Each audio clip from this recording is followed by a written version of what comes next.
When Jari Kurri left Finland to play for the Edmonton Oilers in 1980, his plan was to return home after the season. What he didn't plan on was becoming one of the most dominant scorers in NHL history. Coming here in Edmonton, playing first year, my plan was to go back to home and just play 1 year in Edmonton, go back, but it turned out to be a long trip, and so much happened during those years and during that time. But I was lucky enough to play with the great players, Kretz, Messier, Kenny Law, Grant Fuhr, Glenn Anderson, Paul Cosby, so many names, but playing with winning teams, which is fun, that's really get me going. The early stages of his rookie year gave Kurri little reason to want to extend his stay in Edmonton. But a long losing streak became the catalyst for Glenn Sather to put Kurri on the right wing with Wayne Gretzky, giving birth to the greatest scoring combination of the decade. We knew pretty much, even before they put us together, that we were going to have something special together. He'd come over here and he really hadn't learned their language, and so Glenn decided to keep him with Matty Hagman, who was a pretty good playmaking center in his own right, so he felt very comfortable in breaking the area in that way.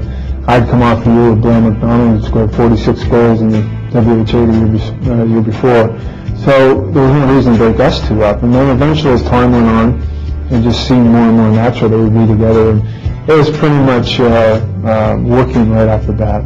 We started playing together probably by Christmas time.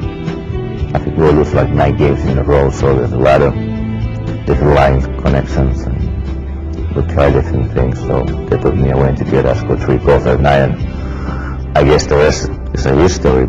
It was actually history in the making. Over the next 8 seasons, Kurri and Gretzky teamed to rewrite the record book and lead Edmonton to 4 Stanley Cups. Kurri became known for his quick release, and Gretzky knew where he was and got him the puck. Our style probably just seems to click together, the way we wanted to play the game, and the way he sees the game. I guess a big part of my game is the shooting. I was able to get open, find the holes, and he was a man who made those great passes. Kurri knew what to do with those great passes as he established records for right wingers with 71 goals and 135 points in 1984-85, winning the Lady Byng Trophy. He recorded 4 consecutive 50-goal seasons from 1984 to 88 and continued his scoring exploits in the playoffs, leading the NHL in playoff goals each time the Oilers won the Stanley Cup. The run-and-gun Oiler dynasty was full of flashy players, but Kurri wasn't one of them.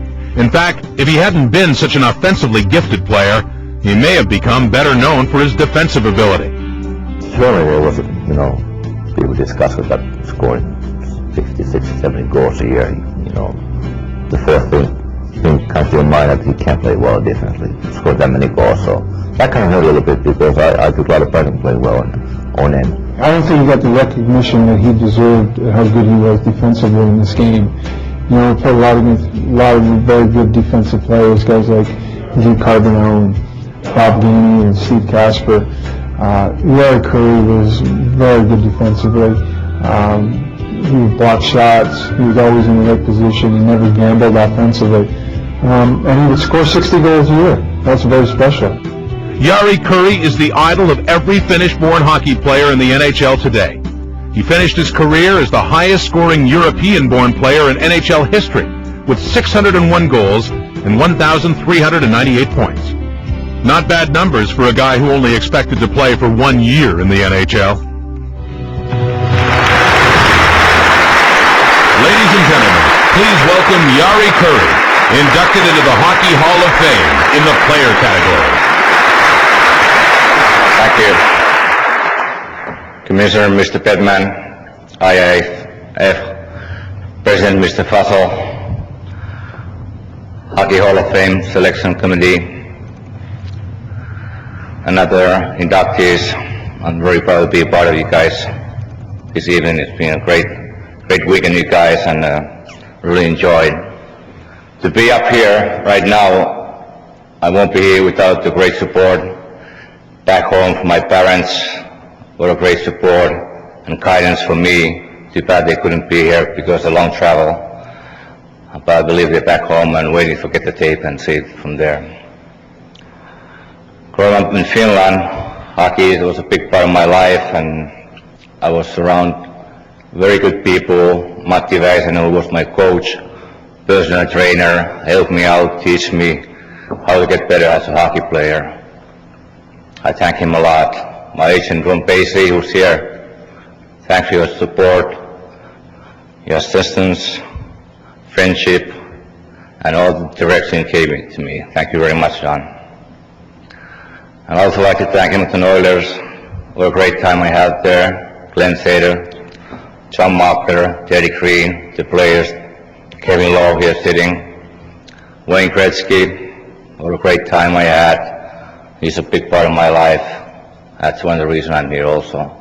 And other teammates, Mark Messier, Paul Coffey, Crenshaw, Glenn Anderson, you can keep going on and on. It was a great team and so much fun for 10 years. Moved to LA, played 5 years at Kings, great organization. We had great time in LA. We went to the finals 93. I wish we could have won. I would like to see how crazy that city will go with the Stanley Cup. Moved on Anaheim, played with the young kids, Paul Correa, Teemu Selänne. Just unbelievable time I had. Move on to Avalanche. What a great organization. I was very proud to finish my career in Avalanche. It's a great hockey town, great sport town. Hockey's been great for me. I'm really proud standing here. It's really emotional, like you can see. It's been a great weekend. I'd like to thank my sons, Will and Jonas, and Vanessa, sharing this weekend with me. Thank you.